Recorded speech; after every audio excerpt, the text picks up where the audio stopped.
વીડી news Valsad. Dharampur એસએમએસએમ high school ખાતે 19 જૂન વિશ્વ sickle cell દિવસના ભાગરૂપે સિકલ સેલ એનિમિયાના 2047 સુધીમાં નાબૂદ કરવાના કટિબદ્ધ નિર્ણય સાથે જાગૃત કાર્યક્રમ કરવામાં આવ્યો, જેમાં યસદી ઇટાલિયા, જે સિકલ સેલના સંશોધક શ્રી તથા વલસાડ ડાંગ લોકસભાના નવનિર્મિત સાંસદ ધવલભાઈ પટેલ હાજર રહ્યા.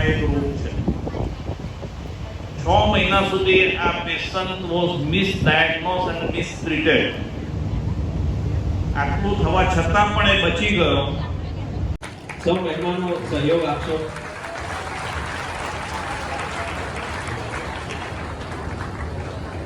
ધ્રુવી ધનેશભાઈ ગાવી, માનનીય સાંસદ શ્રી,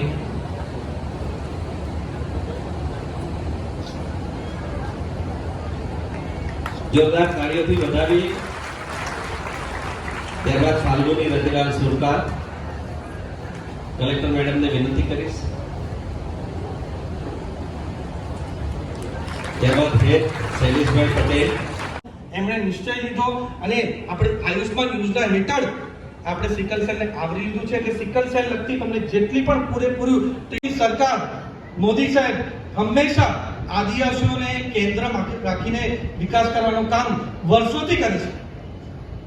અટલ બિહારી વાજપેયીજીએ 1998માં અલગથી આદિવાસીનું મંત્રાલય બનાવ્યું, અલગથી આદિવાસીઓનું કમિશન બનાવ્યું.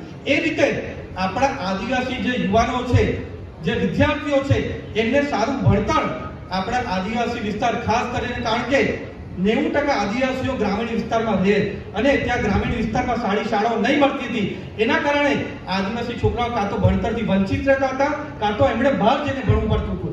એના કારણે અટલ બિહારી વાજપેયીજીએ 1998 એકલવ્ય રેસિડેન્શિયલ મોડલ સ્કૂલ પૂરા ભારત દેશમાં ખુલ્યું. એના થકી આપણા આદિવાસી છોકરા ત્યાં ભણવાની શરૂઆત કરી. એ રીતે જ મોદી સાહેબે પણ હંમેશા આપણા આદિવાસીઓને ખૂબ મહત્વ આપવાનું કામ કર્યું છે. આપણા ગુજરાતમાં જે પહેલાની સરકાર હતી એમણે 45 વર્ષમાં ખાલી 6000 કરોડ બજેટ આપણા આદિવાસીઓ માટે આપ્યું હતું.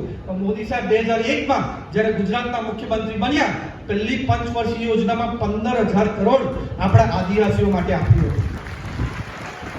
બીજી પંચવર્ષીય યોજનામાં 45000 કરોડ આપ્યા અને સામે 60000 કરોડ રૂપિયા ખર્ચ્યા હતા. અને જે હમણાં લેટેસ્ટ બજેટ 2023માં આવ્યું, એમાં આપણા આદિવાસીઓ માટે પંચવર્ષીય યોજનામાં 1 લાખ કરોડનું બજેટ આપ્યું છે. 1 લાખ કરોડનું. એટલે દર વર્ષે 20000 કરોડ આપણા આદિવાસીઓ માટે ખર્ચાવાના છે. એ જ રીતે કેન્દ્રમાં પણ 2014 લગીને આદિવાસીઓ માટે ખાલી 20000 કરોડનું બજેટ હતું. તે આજે મોદી સાહેબે જે 2024માં બજેટ રજૂ કર્યું, એક વર્ષમાં 1,36,000 કરોડનું બજેટ આપણા આદિવાસીઓ માટે આપ્યું છે.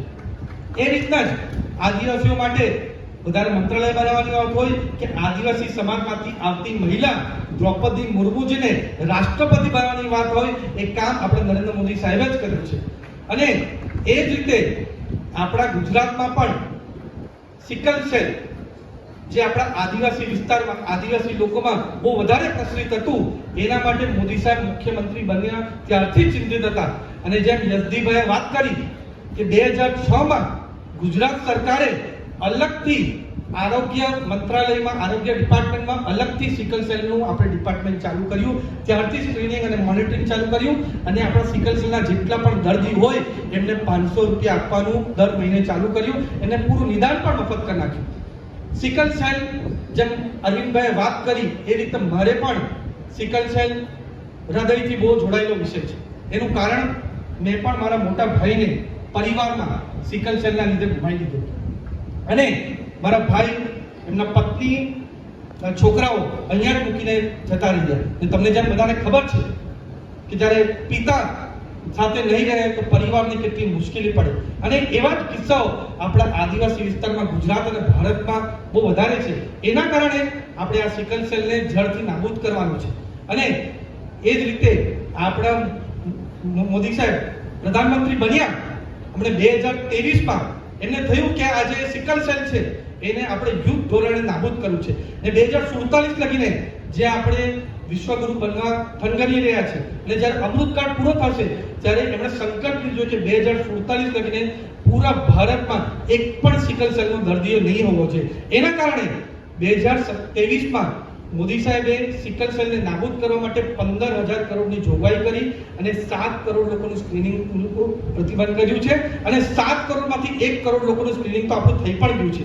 એ રીતના જ વલસાડમાં પણ 12,20,000 લોકોનું સ્ક્રીનિંગ કર્યું છે અને એમાંથી 2573 જેટલા સિકલ સેલના ડિઝીઝના દર્દીઓ મળ્યા છે અને 60,000 જેટલા સિકલ સેલના આપણા ટ્રેડ કહેવાય એ મળ્યા છે.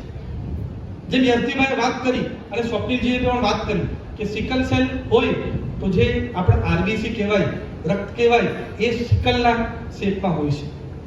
નોર્મલ જે બી આરબીસી હોય તે 120 દિવસ લગીને એને રહે છે, પણ આપણા સિકલવાળા હોય તો 30 થી 40 દિવસ જ રહે છે. એના લીધે જેટલા પણ રોગો થાય છે અને એના લીધે એ લોકો જલ્દી મૃત્યુ પામે છે. તો આપણે પહેલાથી આનું સ્ક્રીનિંગ કરીએ અને જેમ યશદીભાઈએ વાત કરી કે આપણે લગ્ન કરીએ ત્યારે એના પહેલા પણ આપણે ટેસ્ટિંગ કરીએ. પોઝિટિવ હોય તો લગ્ન નહીં કરીએ, પોઝિટિવ અને નેગેટિવ હોય તો આપણે બધી તકેદારી કરીએ, પણ આમાં સ્ક્રીનિંગ કરાવવાનું બહુ જરૂરી છે.